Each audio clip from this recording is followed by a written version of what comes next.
दोस्तों यहाँ पे एप्पल इंडिया के क्वार्टरली नंबर्स आ चुके हैं, तो उसी के बारे में हम इस वीडियो में बात करेंगे और जानेंगे कि अब आपको एप्पल इंडिया के अंदर इन्वेस्टमेंट करना चाहिए या नहीं। चलिए शुरू करते हैं। तो देखिए, सबसे पहले अगर हम यहाँ पे कंपनी के टोटल रेवेन्यू की अगर हम बात करें तो पिछले क्वार्टर के कंपैरिजन में यहाँ पे कंपनी का रेवेन्यू 7% से बढ़कर 152 करोड़ का यहाँ पे कंपनी का टोटल रेवेन्यू इस क्वार्टर में निकल कर आया है। तो अगर हम देखेंगे क्वार्टरली बेसिस पे यहाँ पे रेवेन्यू बढ़ा है, लेकिन जो प्रॉफिटेबिलिटी है वो यहाँ पे 35% क्वार्टरली बेसिस पर गिरकर 35 करोड़ का यहाँ पे कंपनी का टोटल नेट प्रॉफिट निकल कर आया है।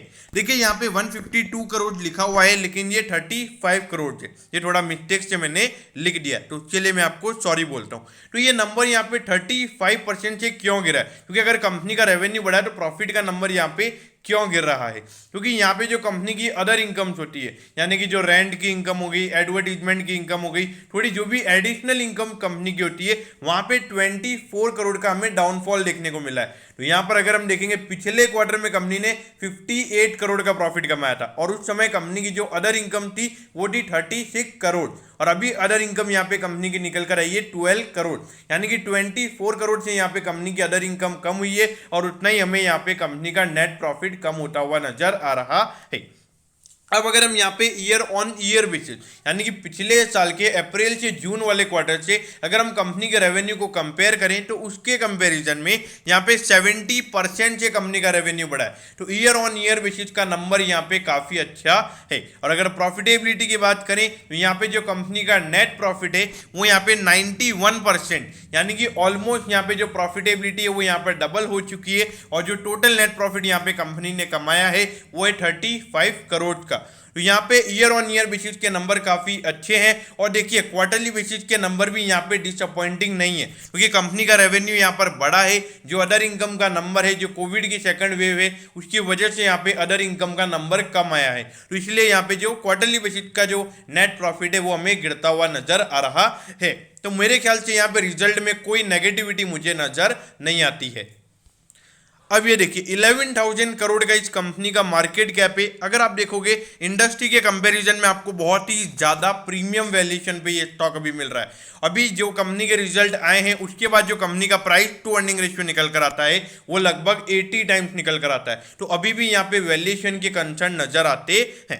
अब देखिए ये आपको हमेशा प्रीमियम वैल्यूएशन पर ही मिलने वाला है, क्योंकि इसकी जो मार्केट में डिमांड है वो डिमांड बहुत ज्यादा है और सप्लाई यहाँ पे बहुत कम है। ऑल्दो अभी यहाँ पे किसी कंपनी ने यहाँ पे स्टेक वगैरह बेचा भी है, मार्केट में नंबर ऑफ शेयर ज्यादा भी हुए हैं, और किसी ब्रोकिंग फर्म ने यहाँ पे थोड़ा नेगेटिव कमेंट भी एप्पल पे दिया है। अब ये देखिए पिछले 4 साल से जिस तरीके की ग्रोथ हमें यहाँ पे एप्पल इंडिया दिखाता हुआ नजर आ रहा है वो एकदम एक्सपोनेंशियल है। ये देखिए जिस तरीके से यहाँ पे कंपनी का रेवेन्यू बढ़ रहा है, हर साल यहाँ पे 20 से 30% की ग्रोथ हमें कंपनी के रेवेन्यूज में देखने को मिल रही है। और अगर प्रॉफिटेबिलिटी की बात करें तो ये नंबर भी हमें हर साल 20 से 30% बढ़ता हुआ नजर आ रहा है। तो देखिए अगर कंपनी इस एक्सपोनेंशियली तरीके से ग्रो होगी तो मार्केट इसे प्रीमियम वैल्यूएशन देने वाला ही है। देखिए जब तक यहाँ पे स्टॉक का प्राइस टू अर्निंग के नीचे अगर स्टॉक उसके नीचे अगर ट्रेड हो रहा है तो मैं उसको प्रीमियम वैल्यूएशन ही बोलूंगा। हाँ, लेकिन अगर यहाँ पे 100 के प्राइस टू अर्निंग रेशियो से अगर स्टॉक ऊपर जाता है तो मेरे ख्याल से वो एक ओवर वैल्यूएशन हो जाएगा। अब ये देखिए 4161 पे ये स्टॉक अभी ट्रेड हो रहा है, और 6285 का इसका ऑल टाइम हाई है, यानी कि ऑलमोस्ट यहाँ पे 2000 रुपए का करेक्शन इन परसेंटेज वाइज अगर हम बात करें तो 30% से भी ज्यादा का करेक्शन हमें यहाँ पे इसके ऑल टाइम हाई से देखने को मिल गया है। देखिए यहाँ पे मैं आपको 6000 पे लेने के लिए मना कर रहा था, लेकिन अभी मैं ये बोलूंगा कि 4161 पे यहाँ पे वैल्यूएशन पॉइंट ऑफ व्यू से मुझे ये स्टॉक काफी अच्छा नजर आता है। तो अगर आपने एप्पल इंडिया में लॉन्ग टर्म के लिए इन्वेस्ट करना है तो मेरे ख्याल से जब स्टॉक अपने ऑल टाइम हाई से 30% करेक्ट हो चुका है और अब यहाँ पे फेयरली वैल्यूड भी नजर आता है, मतलब एक बार के लिए यहाँ पे इन्वेस्टमेंट करना चालू कर देना चाहिए। और हाँ, अगर आप यहाँ पे लॉन्ग टर्म इन्वेस्टमेंट कर रहे हैं और इसके बाद अगर स्टॉक 3500 या 3000 के लेवल तक जाता है तो वहां पे आपके लिए एक अपॉर्चुनिटी होगी कि आप इतने बढ़िया स्टॉक को और अपने पोर्टफोलियो में ऐड करें। दोस्तों मेरे ख्याल से एप्पल इंडिया में मुझे लॉन्ग टर्म के लिए कोई इशूज नजर नहीं आते, लेकिन एक एग्रेसिव इन्वेस्टर ने यहाँ पे इन्वेस्ट करना चाहिए, क्योंकि यहाँ पर जैसे कोई बैड क्वार्टर अगर होता है तो वहाँ पे स्टॉक को बहुत बुरी तरीके से पनिश किया जाता है। तो अगर आप उस जो सरप्राइज शॉक्स होते हैं अगर उसको हैंडल कर सकते हैं तो ही आपने यहाँ इन्वेस्ट करना चाहिए। बाकी अगर शॉर्ट टर्म व्यू की अगर हम बात करें, ईयर ऑन ईयर बेसिस के नंबर काफ़ी अच्छे हैं। अगर market year on year basis के नंबर पे यहाँ पे डिसाइड करता है तो मेरे ख्याल से आराम से शॉर्ट टर्म में 1 से 2 महीने में यहाँ पे 4500 के लेवल ये स्टॉक आपको दिखाता हुआ नजर आएगा।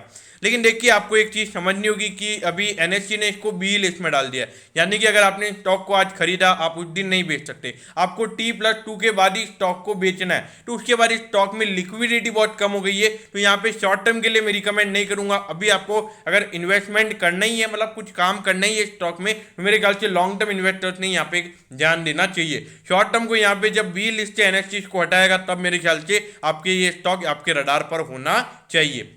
तो दोस्तों मैं कहता हूँ कि एफएल इंडिया के क्वार्टरली नंबर्स के बारे में आपको सब कुछ पता चल गया होगा। अगर आपकी कोई भी क्वेरीज है तो आप कमेंट कीजिए, मैं जरूर आपके कमेंट पर रिप्लाई करूंगा। ओके दोस्तों, thank you, have a nice day.